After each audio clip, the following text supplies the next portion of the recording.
Hallelujah. धन्यवाद पिता परमेश्वर को, धन्यवाद हो, उसी की महिमा हो, उसी का नाम ऊंचा हो। आप सबके सामने मैं फिर एक मैसेज लेके आई हूँ। आइए इस मैसेज को शुरू करने से पहले हम पिता परमेश्वर को प्रार्थना करके पिता परमेश्वर को धन्यवाद देते हैं। अब मेरा विश्वास है आप सब मेरे साथ एक मन होकर प्रार्थना करेंगे, क्योंकि धरती पे अगर 2 जन या 3 जन इकट्ठे होकर प्रार्थना करते हैं और जो हम धरती पे बांधते हैं वह स्वर्ग में बन जाता है। आइए आप मेरे को विश्वास है कि आप लोग भी जब भी ये वीडियो देखोगे तो ज़रूर आशीषित होंगे और मेरे साथ प्रार्थना में भी भागी होंगे परमेश्वर के, ताकि परमेश्वर के दूत आप लोगों को आशीषित कर पाए। शुरू करते इस प्रार्थना को। हे पिता, तेरा धन्यवाद परमेश्वर पिता। हम कभी अपनी इच्छा से कुछ नहीं करते परमेश्वर, तेरी हर एक योजना होती है परमेश्वर, तेरी योजना के तहत हम करते हैं परमेश्वर। इस मैसेज को देने के लिए आपने मुझे तैयार किया, आपका धन्यवाद परमेश्वर। मैं कौन होती हूँ परमेश्वर, आपकी आत्मा ही मेरे अंदर है परमेश्वर। आपका धन्यवाद हो पिता परमेश्वर। हे प्रभु यीशु राजा, आप दाखलता की बेल हो और हम आपकी टहनियाँ। हे परमेश्वर, तू हमें छांट, हमें काटना। हे परमेश्वर, हमें आशीषित कर। जब तू हमें छांटे तो हम पिता परमेश्वर कड़वे ना हो। पिता परमेश्वर, हम उस छांटने के पेन को सह सके, ताकि हम अपने फूलों को और अपने फलों को अच्छे से लाए, ताकि हम सुंदर दिखे परमेश्वर, अपने फूलों फलों से भरे हुए तुम्हें दिखे परमेश्वर। यीशु के नाम से मांगते हैं, आमीन। हालेलुया। धन्यवाद। आज जो मेरा मैसेज है वो इस प्रकार का है कि हम सिर्फ अपनी ना सोचें, दूसरों के लिए भी सोचें। दूसरों के लिए इन द सेंस, जैसे परिवार में माँ बाप बड़े होते हैं, वो अपने आजकल की जनरेशन में ऐसा हुआ है। पहले तो देखो, हम अब्राहम तो हमारे लिए छोड़ के गए हैं, अब्राहम पिता हमारे लिए छोड़ के गए हैं, इसीलिए तो हम आज तक आशीषित हैं। कई लोगों की सोच है, मैंने कई लोगों के मुंह से भी सुना है कि ठीक है कमाने दो, बच्चे पैदा तो कर लेते हैं वो लोग, लेकिन बोलते हैं कि कमाने दो, उनको उनके हाल पे छोड़ दो, अपना एंजॉय करो। मैं बहुत सबकी बात नहीं करती हूँ, लेकिन बहुत जनों की बात करती हूँ। आजकल के कई पढ़े लिखे लोग ऐसे करते हैं। मेरे साथ एक डॉक्टर्स ने भी ऐसे ही बोला। जब मैंने उसको बताया, सबसे पहले मैं आपको एक अपनी गुड न्यूज़ देती हूँ कि परमेश्वर पिता ने मुझे एक अच्छे प्लॉट से ब्लेस किया है। मैंने कभी मांगा नहीं, बस उसके वो वचन मुझ पे पूरा हुआ है कि मेरे धर्म और राज्य की खोज कर और सारी वस्तुएं तेरे पीछे होके मिलेंगी।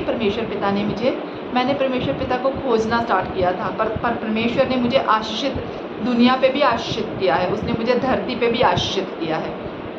पिता परमेश्वर को धन्यवाद करती हूँ। मैंने जब ये खुशी अपनी जाहिर की अपने फ्रेंड्स के साथ, तो उनमें से मैं मेडिकल लाइन से ही हूँ, तो मेरे एक डॉक्टर ने मुझे ऐसे बोला कि किस चीज़ की ये धन जोड़ना। मैंने बोला सर अपने पीछे वालों के लिए, अपने लिए तो हर कुछ करके जाते हैं। तो उन्होंने एक मुझे रिप्लाई किया बहुत ही स्टूपिड टाइप का। उन्होंने बोला कि खाओ पियो और ऐश करके चले जाओ। अरे ये क्या बात है?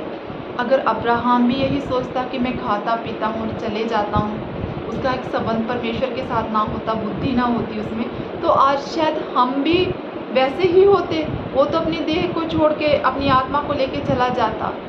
इसीलिए तो परमेश्वर ने मरने के बाद भी हमें अब्राहम की गोद दी है। कुछ लोग बहुत ही स्वार्थी हैं, उनको सिर्फ अपनी पॉकेट भरनी अच्छी लगती है।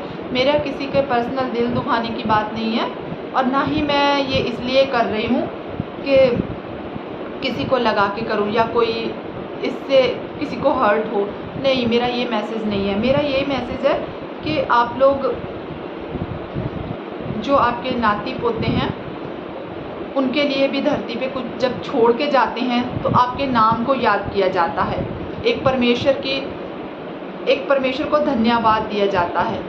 जब भी कोई आपकी चीज़ को यूज़ करता है तो आपको ऐसे, मेरा ही नाम लेके सोच लीजिए कि मैं एक अपना एग्जाम्पल देती हूँ। जब मैं किसी भाई का देती हूँ या किसी बहन का देती हूँ, तो बोलता है फलाना बहन हमारे लिए ये छोड़ गया, हमारे पुरख हमारे लिए छोड़ गए।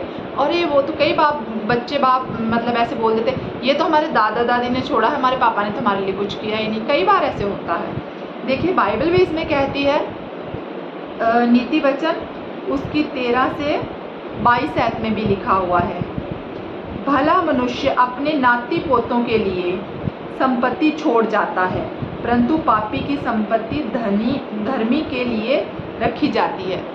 फिर जो उसकी संपत्ति होती है, भला मनुष्य अपनी संपत्ति अपने नाते पोतों के लिए छोड़ जाता है। वो सिर्फ संसारिक संपत्ति की बात नहीं, वो अपनी ग्रेस, अपनी प्रेरों का फल, सब कुछ अपने नाते पोतों के लिए छोड़ के जाता है। जब वो अच्छी कमाई करता है, अगर उसने प्रार्थना की होती है, उसने ध्यान लगाया होता है परमेश्वर के पास, तो उनका फल जो है वो हमारे नाती पोतों को भी मिलता है।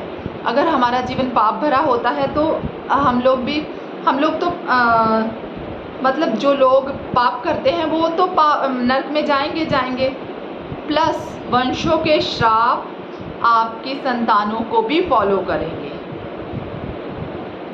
इसलिए अब्राहम ने भी अच्छा स्टेप उठाया। आप लोग अच्छा स्टेप उठाइए, सिर्फ संपत्ति ही नहीं, अपने कर्म भी छोड़ के जाइए। आप मनों में ये ना लेके जाइए कि हम क्या करेंगे वहाँ जाके, परमेश्वर तो हर जगह पे है, घरों में क्यों है? तो फिर वो तंबू क्यों बनाया था? मूसा ने तंबू बनाया है ना परमेश्वर यहोवा के लिए, वो तंबू क्यों बनाया गया था? अगर घरों में ही परमेश्वर है तो हाँ, परमेश्वर घर में है, अपने अंदर है, वो अपने आस पास है, इस बात को भी मानो। लेकिन इस बात का खास ध्यान रखो कि परमेश्वर पिता का घर भी है, एक पवित्र स्थान भी है जो उसी को दिया। वो पवित्र पवित्र पवित्र परमेश्वर है, सारे स्थान उसी के हैं, पर एक स्पेशल स्थान उसको दिया है।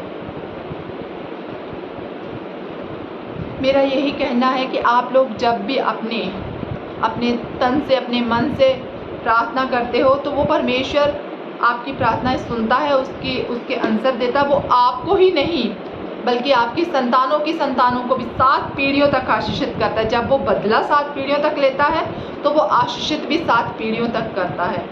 इसलिए मेरे प्यारे बहनों भाइयों, जो भी इस वीडियो को सुने, इस वचन को बहुत गहरे से ले, क्योंकि इनफैक्ट शायद मेरी लाइफ में भी ऐसा कुछ हुआ है कि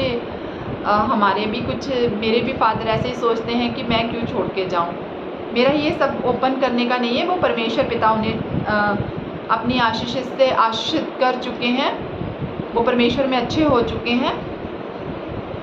प्रभु ने शैतान के सारे हथियारों को नाकामयाब किया है, परमेश्वर ने उन्हें आशीषित किया है।